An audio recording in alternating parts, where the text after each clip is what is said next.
मानव जीवन की यात्रा में समूह और तंत्र की भूमिका अत्यंत अनिवार्य है। यह कोई साधारण व्यवस्था नहीं है, अपितु हमारे महान ऋषि मुनियों द्वारा स्थापित एक ऐसी वैज्ञानिक पद्धति है जो व्यक्ति के अहंकार को गलाने का कार्य करती है।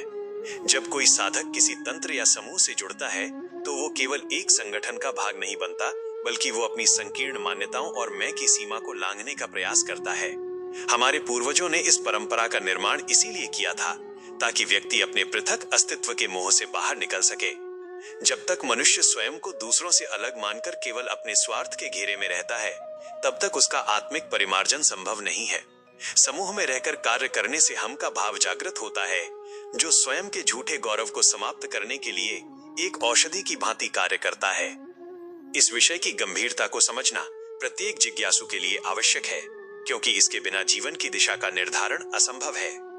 आत्मशुद्धि का मार्ग अत्यंत सूक्ष्म है और उस पर अकेले चलना भटकाव का कारण बन सकता है।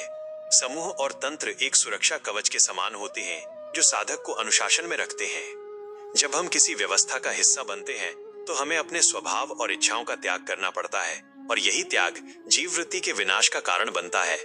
जीव वृत्ति का अर्थ है वही पशुवत प्रवृत्तियां जो हमें केवल आहार, निद्रा और भय तक सीमित रखती है। यदि ये वृत्ति समाप्त नहीं होती तो चेतना का विकास रुक जाता है और जीव जन्म जन्मांतर के अंतहीन चक्र में फंसा रहता है। इस चक्र से बाहर निकलने के लिए तंत्र की मर्यादा और समूह का सहयोग अनिवार्य है। ज्ञान प्राप्ति की इस प्रक्रिया में सर्वप्रथम साधक को अपनी स्वतंत्र सत्ता के अहंकार को छोड़कर समर्पण करना सीखना होता है। यह प्रक्रिया तब प्रारंभ होती है जब व्यक्ति यह स्वीकार कर लेता है कि वो पूर्ण नहीं है और उसे मार्गदर्शन की आवश्यकता है। इसके पश्चात तंत्र के नियमों का पालन करने से चित्त की शुद्धि होती है। जैसे जैसे साधक समूह के साथ लयबद्ध होता है, उसकी व्यक्तिगत अशुद्धियां दूर होने लगती हैं और वो व्यापक चेतना के साथ जुड़ने लगता है। इस साधना का अंतिम परिणाम यह होता है कि साधक के भीतर से वह द्वैत समाप्त हो जाता है जो उसे शेष सृष्टि से अलग करता था। परिणाम स्वरूप जीवन में एक ऐसी स्थिरता और सार्थकता आती है जो संसार की किसी भी भौतिक उपलब्धि से परे है।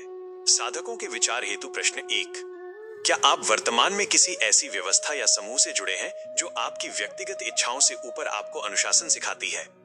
2, आपके भीतर का अहंकार समूह में कार्य करते समय किस प्रकार की बाधाएं उत्पन्न करता है? 3, जीव वृत्ति के किन लक्षणों को आप स्वयं के भीतर पहचान पा रहे हैं जिन्हें समाप्त करना आवश्यक है?